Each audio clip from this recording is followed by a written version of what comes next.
오늘 말씀은 사도 바울이 골로새에 있었던 빌레몬의 가정교회에 쓴 편지입니다. 어제까지 골로새서에 대해서 말씀드렸잖아요. 그 연장선상에 이 빌레몬서가 있다, 이렇게 이해하시면 되겠습니다. 여러분 기억하십니까? 골로새서 4장 말씀에 등장했던 인물들, 여러 사람들을 소개해 드렸잖아요. 그런데 그 인물들이 오늘 빌레몬서 1장에도 등장합니다. 그 중에 아키뽀라고 하는 사람이 있었어요. 4장 17절, 골로새서 4장 17절에 보면 아키뽀에게 이르기를 주 안에서 받은 직분을 삼가 이루라, 이렇게 얘기했잖아요. 그런데 오늘 빌레몬서 1장 2절의 말씀을 보면 아키뽀가 나옵니다. 1절부터 보면은 아키뽀가 나옵니다. 자매 아비아와 우리와 함께 병사된 아키뽀와 내 집에 있는 교회에 편지하노니, 그렇죠? 그러니까 이런 거예요. 아마도 당시 골로새에는 골로새라고 하는 교회가 있었던 것이 아니라 일부는 오늘 편지의 대상인 빌레몬의 집에서 가정교회로 모이고요. 또 다른 일부는 골로새서 4장에 언급되었던 눈바라고 하는 사람이 있었습니다. 눈바의 집에서 가정교회로 모였던 것 같아요. 이 두 가정교회를 일컬어서 골로새 교회라, 이렇게 불렀던 것이지요. 그리고 오늘 이 빌레몬서는 빌레몬의 가정에서 모인 그리스도인들, 빌레몬의 가정교회에 보낸 편지라, 이렇게 이해하시면 되겠습니다. 아마도 빌레몬은 어떤 사람이었느냐? 골로새에서 꽤 잘 사는 사람이었던 것으로 보입니다. 그의 집에서 가정교회로 모일 수 있을 정도로 집은 어느 정도 규모가 좀 있었던 것으로 보이고요. 그리고 종을 두고 살 정도로 지위와 경제력이 있었던 것으로 보입니다. 자, 그런데 바울은 왜 골로새서로 편지를 마무리하지 않고 이렇게 빌레몬서를 따로 부록처럼 써서 빌레몬 가정교회에 보냈느냐? 왜냐하면 빌레몬의 종이었던 오네시모라고 하는 사람 때문에 그렇습니다. 먼저 오네시모라고 하는 이름의 뜻을 좀 알 필요가 있는데요. 이 오네시모라고 하는 이름은요, 유익하다, 쓸모가 있다, 도움이 된다라고 하는 뜻이라고 합니다. 그래서 이 이름이 주로 당시에는 노예들에게 붙여졌다고 그래요. 그러니까 유익한 노예, 쓸모 있는 노예, 도움이 되는 노예, 그런 뜻이 되는 거죠. 네, 빌레몬은 여러 종들을 거느리고 살았던 것으로 보이는데 그 중에 한 사람이 오네시모라고 하는 사람이었다는 거예요. 자, 그런데 바울이 로마에서 복음을 전하는 중에 한 사람을 만나서 복음을 전하게 되었고 그 사람은 복음을 받아들이고 회심을 하고 예수님을 믿게 되었습니다. 그런데 알고 보니까 그 사람이 바로 빌레몬의 종이었다가 도망친 오네시모였더라고 하는 거예요. 10절 말씀을 한번 보실까요? 오늘 본문의 10절 말씀 보시면 갇힌 중에서 낳은 아들 오네시모를 위하여 내게 간구하노라, 이렇게 말하고 있습니다. 사도 바울이 갇혀 있는 중에 복음을 전하고 회심하여 얻은 아들, 영적 아들을 말하는 거죠. 오네시모를 위하여 이제 편지를 쓰게 된 거예요. 그런데 이 바울이 보기에 오네시모가 복음을 전하는 일에 유익하더라고 하는 것입니다. 오네시모와 함께 복음을 전하면 참 좋겠다, 그런 생각이 들었던 모양이에요. 그런데 그냥 그럴 수가 없는 거죠. 이 오네시모에게는 과거가 있다는 거 아니겠습니까? 도망친 노예였기에 그것도 사도 바울이 잘 알고 있는 빌레몬이라고 하는 사람의 노예였기에 빌레몬에게 먼저 동의를 구하고 허락을 받고 오네시모와 함께 일할 수 있겠더라고 하는 것이죠. 그래서 바울은 빌레몬에게 먼저 이해와 허락을 구하는 거예요. 11절부터의 말씀을 보실까요? 11절부터 보시면 그가 전에는 내게 무익하였으나 왜요? 도망쳤잖아요. 도망친 노예니 무익하다 할 수 있겠지요. 그가 전에는 내게 무익하였으나 이제는 나와 내게 유익함으로 왜요? 복음 전하는 일에 유익하다는 거예요.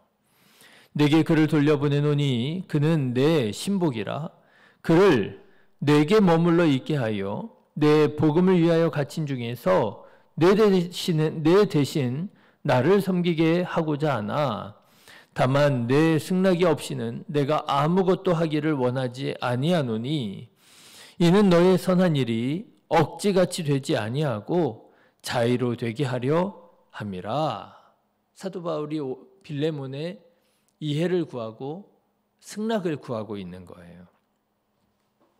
자, 그런데 여러분, 이 사도 바울의 요청은 빌레몬에게 있어서는 참 동의하기가 이해하기가 쉽지 않은 그런 일이었습니다. 여러분 생각해 보십시오. 당시에는 신분 계급이 있었던 시대입니다. 오네시모에게는 여러 종들이 있었던 것으로 보입니다. 그런데 그런 중에 나를 배신하고 도망친 종이에요. 노예예요. 당신 관습으로 따르자면 어떻게 해야 돼요? 추노꾼을 보내가지고요. 잡아다가 때리고 낙인을 찍어서 다시는 도망치는 일이 없도록 해야 될 것이고요. 뿐만 아니라 더 중요한 것이 무엇입니까? 다른 종들에게 일벌백계의 예로 삼아야 될 거잖아요. 봤지? 도망치면 이렇게 되는 거야. 니네들 괜히 땀만 먹지 말고 열심히 일해. 그렇게 해야만 되는 거예요. 그래야만 내 재산을 지킬 수 있고 내 지위를 지킬 수 있는 거예요. 그런데 사도 바울이 지금 뭐라고 하는 거예요? 그 도망쳤던 오네시모를 자유인으로 풀어주고 그뿐만 아니라 빌레몬에게 형제로 받아들이라는 거예요. 오네시모를 마치 사도 바울처럼 자기처럼 그렇게 대우해 주기를 바란다라고 하는 거예요. 여러분 16절 17절의 말씀을 한번 보십시오. 이후로는 종과 같이 대하지 아니하고 종 이상으로 곧 사랑받는 형제로 둘 자라 내게 특별히 그러하거든 하물며 육신과 주 안에서 상관된 내게랴. 그러므로 내가 나를 동역자로 알진대 그를 영접하기를 내게 하듯 하라. 여러분 만일에 빌레몬이 오네시모를 이렇게 받아들인다면 어떤 일이 일어나겠습니까? 다른 종들이 도망쳤던 오네시모가 자유인이 되어서 잘 살고 있는 것을 본다고 생각해 보십시오. 다른 종들도 동요하지 않겠습니까? 사도 바울에게 또 요구하지 않겠습니까? 나도 자유인으로 풀어달라고, 나도 형제로 받아달라고. 그러면 여러분 이 빌레몬의 입장이 얼마나 난처해요. 여태까지 종들을 두고 살았는데. 바울의 이 요청은 빌레몬에게 실질적인 손해가 될 수 있었습니다. 빌레몬의 지위에 심각한 위협이 될 수 있었습니다. 자, 여러분이 빌레몬이라고 한다면, 그래서 사도 바울에게 이런 요청을 받았더라면 여러분이라면 어떻게 하시겠습니까? 바울의 요청에 따라서 오네시모를 풀어 형제로 받아 주시겠습니까? 아니면 아무리 사도 바울이라 할지라도, 아무리 사도 바울의 요청이라 할지라도 이거는 좀 어렵다, 거부하고 일벌백계로 삼아서 오네시모에게 노예로 낙인을 찍겠습니까? 어떻게 하시겠습니까? 사랑하는 성도 여러분, 이러저러한 손해에도 불구하고 믿음을 지키시기를 주님의 이름으로 축원합니다. 여러분 보십시오. 바울이 빌레몬에게 이렇게 말해요. 5절과 6절의 말씀을 한번 보실까요? 5절, 6절. 주 예수와 및 모든 성도에 대한 내 사랑과 믿음이 있음을 들음이니. 빌레몬이 어떤 사람이라는 거예요? 믿음과 사랑의 사람이라고 하는 거예요. 그런데 바울은 또 이렇게 말합니다. 6절 말씀 보면 이로써 내 믿음의 교제가 우리 가운데 있는 선을 알게 하고 그리스도께 이르도록 역사하느니라. 빌레몬의 그 믿음의 교제가 무엇을 맺어야 된다고요? 선한 열매를 맺어야 된다는 거예요. 그리고 그 선한 열매가 뭐라는 거예요? 너의 종이었던 오네시모를 용서하고 용납하고 형제로 받아들이는 일이라고 하는 거예요. 그것이 바로 믿음과 사랑의 뭐가 된다는 거예요? 증거가 된다는 거예요. 네가 참으로 믿음과 사랑의 사람이냐? 네가 참으로 예수님을 그리스도로 영접한 그리스도인이냐? 그렇더라면 너는 손해를 감수할 줄 알아야 된다라고 하는 거예요. 내 믿음의 교제가 선한 삶의 증거로 나타나야 된다. 이렇게 말씀드릴 수 있을까요?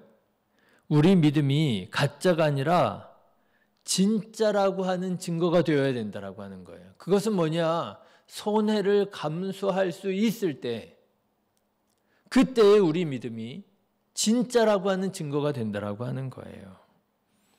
여러분 신앙생활을 하다 보면 깍쟁이 같은 그런 그리스도인들을 보게 됩니다. 그렇지 않습니까? 손해는 조금도 보려고 하지 않아요. 어떤 일에 있어서든지 조금도 손해를 보려고 하지 않고 그리고 신앙생활 하려고 하는 분들이 있습니다. 시간에 있어서 양보하지 않습니다. 헌신하지 않습니다. 왜 내가 이걸 해야 되느냐고 따지고 묻습니다. 그저 섬김을 받으려고만 합니다. 여러분, 과연 진정한 그리스도인이라고 할 수 있을까요? 어떤 사람을 보면 감동을 받으십니까? 어떤 사람을 보면 저 사람은 정말 그리스도인이로구나, 예수님 믿는 사람이로구나, 언제 그런 마음, 언제 그런 생각이 드십니까? 희생할 줄 아는 사람 볼 때, 헌신할 줄 아는 사람 볼 때 그런 생각이 들지 않으십니까? 왜 그런 생각이 들겠습니까? 그 희생과 헌신이 그 믿음의 증거가 되기 때문에 그런 거죠. 그래, 믿음이 없이 어떻게 저렇게 희생할 수 있을까? 그래, 믿음이 없이 어떻게 저렇게 헌신할 수 있을까? 희생과 헌신이 그 믿음의 증거가 되더라고 하는 거예요. 사랑하는 성도 여러분, 오네시모를 용서하고 용납할 수 있는, 손해를 감당할 수 있는 저와 여러분 되시기를 주님의 이름으로 축원합니다. 생각해 보면 우리도 빌레몬처럼 늘 선택의 기로에 있는 것 같아요. 오네시모의 문제를 우리도 늘 가지고 살아가고 있는 것 같아요. 믿음을 따라 살아가다 보면 여러 가지로 손해를 볼 수 있습니다. 재산상의 손해를 볼 수 있습니다. 그렇죠. 감정의 손해를 볼 수 있습니다. 관계의 손해를 볼 수 있습니다. 내가 예수님 믿어서 그렇지, 예수님만 안 믿었으면 내가 이렇게 넘어가지 않는데, 내가 그냥 뒤집어 엎었는데, 그렇잖아요. 예수님 믿기 때문에 참고, 예수님 믿기 때문에 용납하고 용서하고, 예수님 믿기 때문에 헌신하고 희생하고. 여러분, 그럼에도 불구하고 나를 구원하시고 나를 사랑하신 하나님의 그 은혜와 사랑을 여러분 기억하시고 기꺼운 마음으로 손해를 감수하고 믿음과 사랑으로 살아가는 우리 성도님들 다 되시기를 주님의 이름으로 축원합니다. 그러면 손해를 볼지언정 마음이 평화로워지고 행복한 은혜로운 삶을 살아가게 될 줄로 믿습니다. 오늘도 그런 복된 하루 되시기를 주님의 이름으로 축원합니다. 기도하겠습니다.